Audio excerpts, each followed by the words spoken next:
بنا ہوا ہو سکتا ہے. اور یہ ایک بند ڈبہ ہے لیکن اس میں آپ ایک چھوٹا سا چھید بناتے ہیں. اب اس ڈبے کو گرم کیا جاتا ہے. جیسے جیسے یہ گرم ہوتا جاتا ہے ویسے ویسے اس چھوٹے چھید میں سے روشنی نکلتی ہے اور وہ روشنی بلیک باڈی ریڈیشن ہے. اب یہ ریڈیشن کیوں نکلتی ہے؟ بنیادی وجہ اس کی یہ ہے کہ اس ڈبے کے اندر برقی مقناطیسی لہریں ایکسائٹ ہوتی ہیں، وجود میں آتی ہیں، اور پھر ان کا اخراج اس چھوٹے سے چھید میں سے ہوتا ہے. اب اگر اس چھید کو آپ بڑا کر دیں تب بھی ان کا اخراج جاری رہے گا. غرض یہ کہ جب بھی کوئی شے موجود ہو جو گرم ہو تو اس کے اندر جو ایٹمز اور مالیکیولز ہیں اور ان کے ارد گرد جو الیکٹرانز ہیں وہ حرکت کرتے ہیں، اور یہ چیز جتنی زیادہ گرم کی جائے گی اس حرکت میں اتنی ہی زیادہ شدت آتی جائے گی، گویا کہ ایکسیلریشن وہاں بڑھتی جائے گی. نتیجہ یہ کہ اس میں سے الیکٹرو میگنیٹک ریڈیشنز جو ایکسیلریٹڈ چارجز سے نکلتی ہیں وہ نکلتی جائیں گی. تو بلیک باڈی ریڈیشن اس وجہ سے پیدا ہوتی ہے کہ ایٹمز میں الیکٹرانز ہوتے ہیں، مالیکیولز میں الیکٹرانز ہوتے ہیں، ان الیکٹرانز کی حرکت سے، ان کے ایکسیلریشن سے ریڈیشن نکلتی ہے. اب یہ ریڈیشن کس رنگ کی ہوگی؟ چلیے اب ہم اس سلائیڈ کو دیکھتے ہیں جہاں یہ دکھایا گیا کہ ایک ٹھنڈی شے سے اور ایک گرم شے سے کس مختلف رنگ کی ریڈیشن نکلتی ہے. تو یہاں پر ریلیٹو برائٹنس کو پلاٹ کیا گیا ہے ویو لینتھ کے ساتھ، اور ویو لینتھ یہاں نینو میٹرز میں ہے. آپ یہ دیکھتے ہیں کہ جہاں ٹیمپریچر زیادہ ہے، گویا کہ 8000 ڈگریز کے لگ بھگ ہے، تو زیادہ ریڈیشن بلو کی طرف ہے، اور جو اس کا پیک بنتا ہے وہ تقریباً 300-350 نینو میٹرز ہے. جیسے جیسے یہ چیز ٹھنڈی ہوتی ہے تو ٹیمپریچر 6000 ڈگری تک پہنچتا ہے. اس کا پیک کوئی 500 نینو میٹرز کے لگ بھگ پہنچتا ہے. جب اس کو اور ٹھنڈا کیا جاتا ہے تو ٹیمپریچر اس کا 4000 ڈگریز کے پر ہوتا ہے اور پیک 700 یا 750 نینو میٹرز پر پہنچتی ہے. اب اگر آپ اس روشنی کو کسی منشور میں سے گزاریں تو آپ یہ دیکھیں گے کہ جو مختلف رنگ ہیں وہ اسی پلاٹ کے مطابق ہوں گے.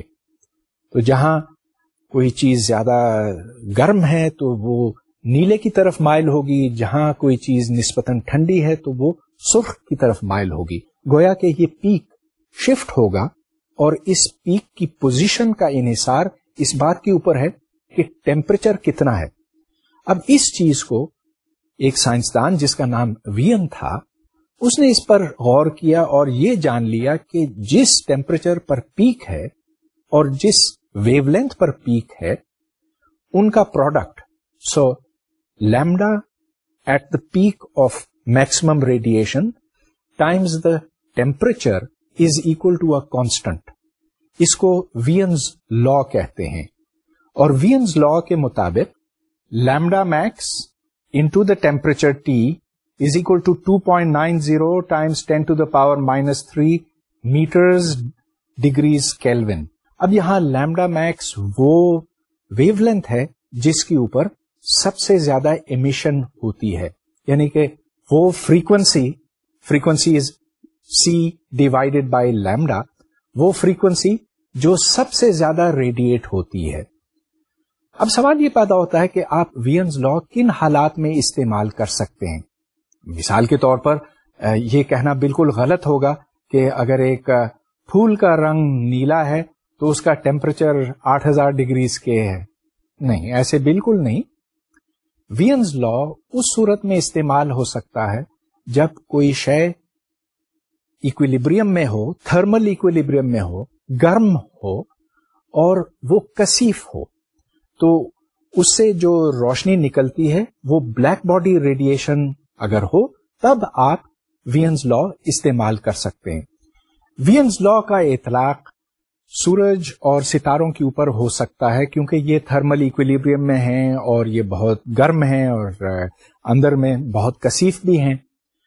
ان کا ٹیمپریچر ہم یوں معلوم کر سکتے ہیں کہ سورج سے یا ستاروں سے جو روشنی نکلتی ہے ان کو ہم اسپیکٹروگراف میں سے گزار کر یہ جان سکتے ہیں کہ وہ پیک کہاں پر ہے.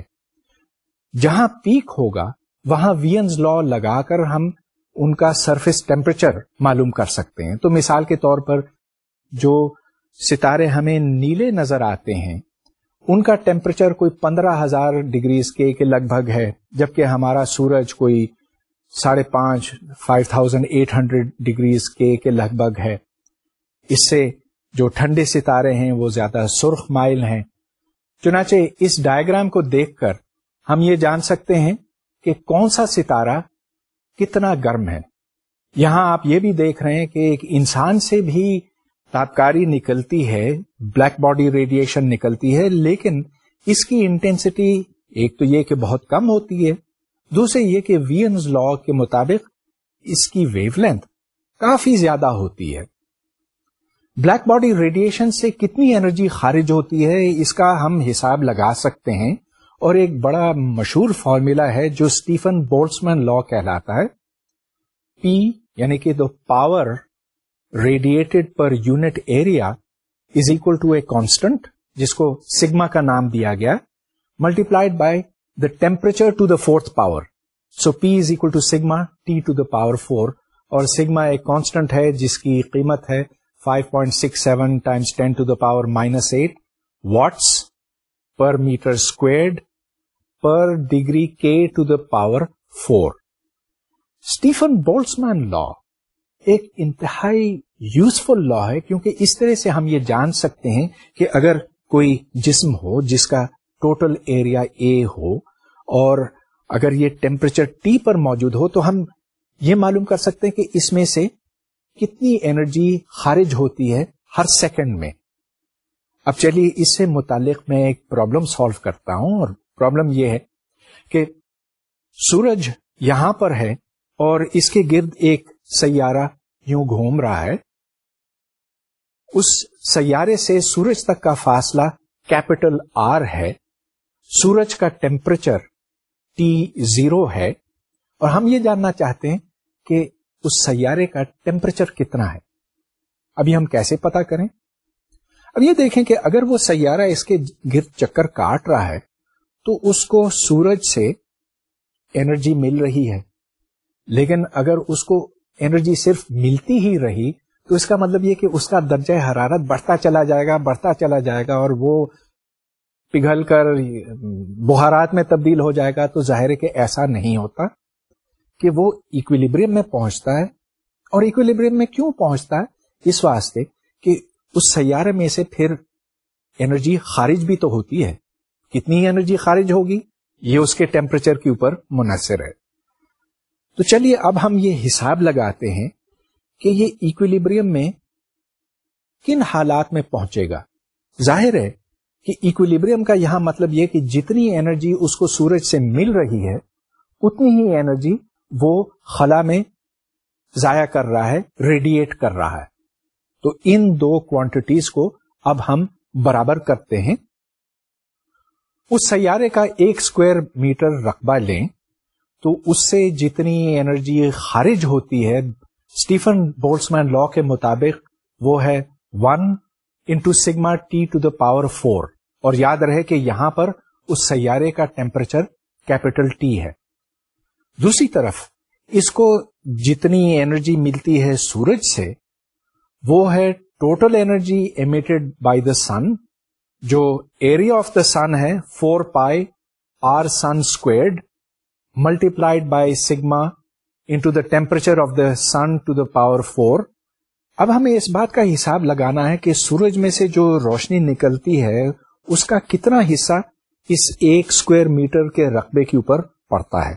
تو اب سورج یہاں ہے، مرکز ہے، اس کے گرد آپ ایک اسفیئر بنائیں جس کا ٹوٹل ایریا بنتا ہے 4 پائی آر اسکوائرڈ. اب 4 پائی آر اسکوائرڈ میں سے صرف 1 میٹر اسکوائرڈ کا حصہ اگر آپ لیں تو 1 divided by 4 pi R squared یہ وہ حصہ بنتا ہے of the total radiation that is intercepted by this area. چنانچہ جتنا پاور سورج میں سے نکلا اس کو آپ 1/4 پائی آر اسکوائرڈ سے ضرب دیں گے چنانچہ یہاں